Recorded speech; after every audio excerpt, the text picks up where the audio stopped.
Климатските промени ќе влијаат на намалување на капацитетот на водните ресурси. Експертите апелираат да се води сметка за количините вода што се искористуваат, особено нерационалното користење во земјоделството, затоа што иднината не е ветувачка во однос на водните резерви на Балканскиот полуостров.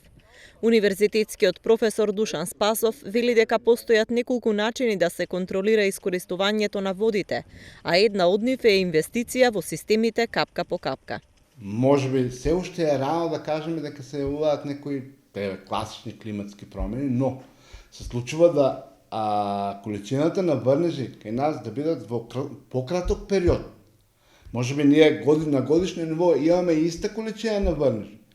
но наместо ако врнат до сега, до скоро биле, да речеме, врнежи во 3-4 месеци, 5, сега може да се случи за 2 месеца да биде таа количина на врнежи, што од една страна е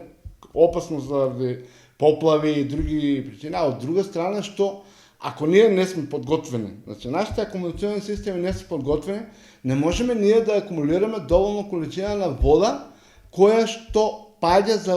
одреден краток период. Затоа, јас од секој пат сум апелирал и како Министерство за земјоделие, па воопшто државата, за овие капацитети, овие хидромелиоративни системи кои се изградени некаде 70-те години, мора да бидат што побрзо да се реконструираат, да се обноват, односно да се прават да бидат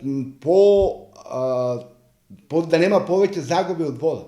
Со климатските промени се очекува подолготрајни промени во врнежите. Токму затоа професорот Спасов смета дека е потребно соодветно собирање на водите во акумулациите, но и рационално користење за да се избегнат пострашни сценарија во иднина, во кои вода нема ниту за пеење, а камоли за наводнување.